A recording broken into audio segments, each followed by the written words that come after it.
The ascension of Pope Innocent III in 1198 AD would be a stroke of good fortune for the Knights Templars. Pope Innocent was a powerful and influential leader who had reigned for 18 years.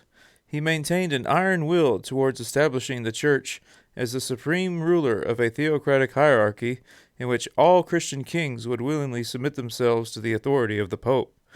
Innocent protected the Templars, yet he ruled them with an equally firm hand.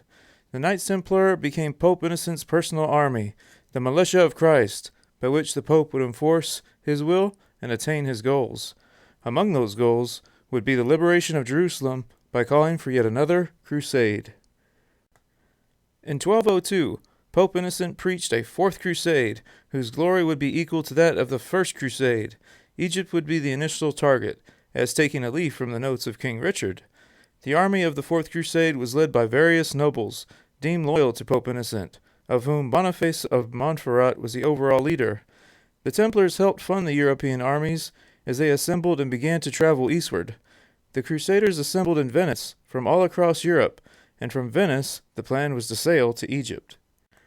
The merchants of Venice had been enlisted to provide the required ships and passage arrangements for the army, as well as to procure a year's supply of food.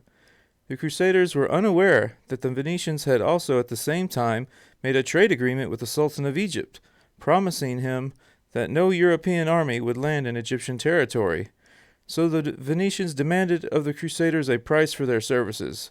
The Crusaders could not meet the demands of the Venetians, so the Venetians proposed a deal.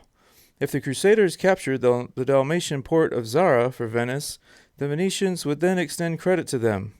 Although Zara was a Christian city, the Crusaders agreed, and within 5 days the Crusaders delivered the city of Zara to the Venetians. Pope Innocent was mortified at the shedding of Christian blood and excommunicated both the city of Venice and the Crusader army. However, after realizing that the army had been manipulated, the Pope lifted their excommunication. Now the Venetian leader, Enrico Dandolo, had a long-standing grudge against Constantinople. Intent on winning Venetian domination in the trade of the East, he all too well remembered his undignified exile from Constantinople when he had served there as an ambassador. So Dandolo incited the conquest of the grand Byzantine city as a detour of opportunity for the Crusaders. They would stamp out the Orthodox Christian heresy and unite all Christendom under the Pope. They would also avail themselves of the legendary wealth of Constantinople to pay for their Venetian debt. The Crusader leaders agreed and attacked Constantinople in 1204 AD. The city fell once the Crusaders managed to lower the massive chain which blocked the harbor of the Golden Horn.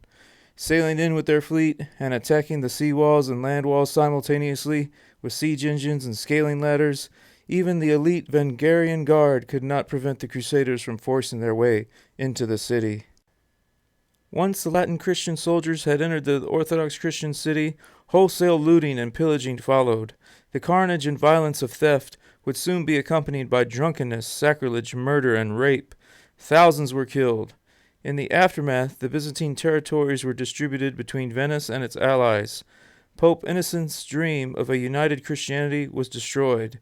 The Fourth Crusade extinguished itself without even reaching the Holy Land.